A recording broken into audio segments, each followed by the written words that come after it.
High, এটা দেখছো আমার ভারবেনা গাছ, যেটা দানা পড়ে গাছটা হয়েছিল। এত উত্তপ্ত গরমে গাছটা প্রায় শুকিয়ে যাচ্ছে। কিছু ডালগুলো আছে যেগুলো শুকিয়ে যায়নি, তাই ভাবলাম এই গাছ থেকে কিছু চারা তৈরি করে নেওয়া যাক। তাই এই ছোট ছোট যে ডালগুলো আছে সেগুলো আমি সমস্ত কিছু কেটে নিচ্ছি।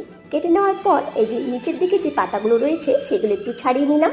আর ছাড়িয়ে নেওয়ার পরে এটাকে আমি বালিতে বসাবো। তার জন্য এই দেখো বালিটা আমি একটু ভালো করে ভিজিয়ে নিচ্ছি।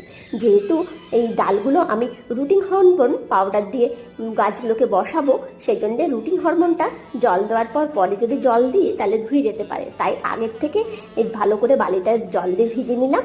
তারপরে রুটিং হরমোন এক এক করে লাগিয়ে আমি এই ডালগুলোকে বালির মধ্যে পুঁতে দিচ্ছি।